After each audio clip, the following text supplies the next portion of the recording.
Maya had always considered herself a cat person.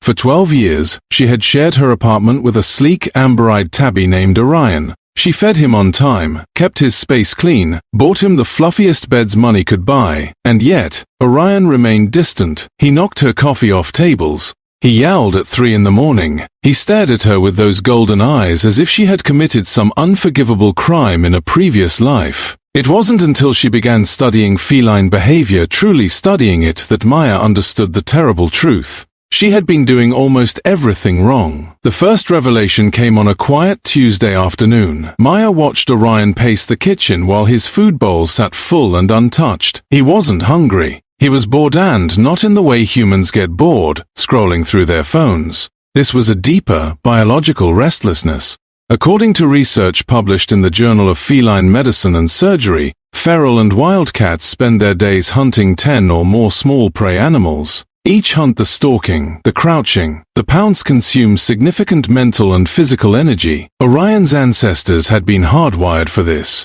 His brain started, "I'll expect it." Maya ordered a puzzle feeder that evening.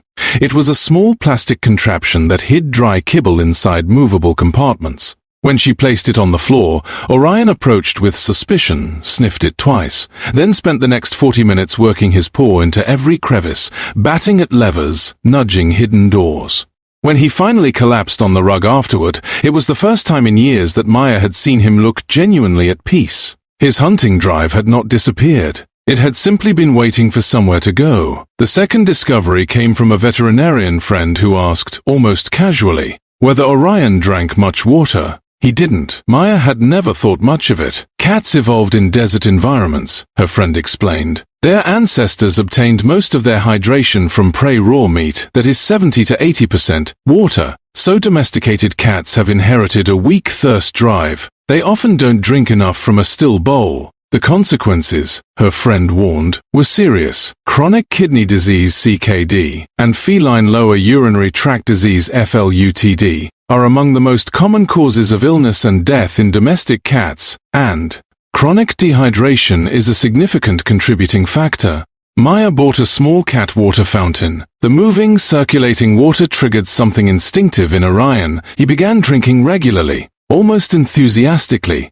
She also switched half his meals to wet food rich in the moisture his body quietly craved. Within a month, his coat had a new depth of shine. She had not added years to his life in any dramatic, measurable way, but she had begun supporting the long-term health of his kidneys. In the quiet arithmetic of a cat's lifespan, that matters enormously. Then came the litter box audit, perhaps the most humbling chapter of Maya's education. She had one litter box.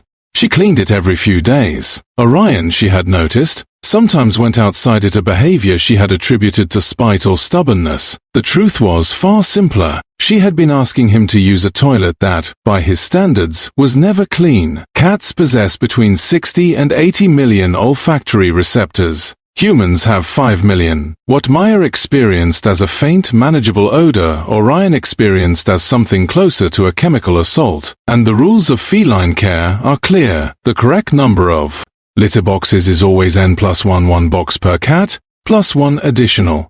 1 cat means 2 boxes. Maya added a second box. She began scooping daily. The accidents stopped within a week. It is remarkable, she thought, how many behavioral problems dissolve the moment the environment is made dignified. The scent revelation changed how Maya moved through her own home. She had never considered that Orion's habit of rubbing his cheek against her ankles or along the edges of door frames was a form of communication. Cats carry scent glands in their cheeks. When Orion pressed his face against something, a behavior called bunting, he was releasing feline facial pheromones, invisible chemical signals that told him, "This is mine, this is safe, this is home." Her scent, worn into the fabric of a blanket or an old t-shirt, carried the same message. When Orion needed her discarded sweater and settled into it with closed eyes, he was not being eccentric. He was wrapping himself in proof that he was not alone. She began leaving worn clothing near his sleeping spots deliberately.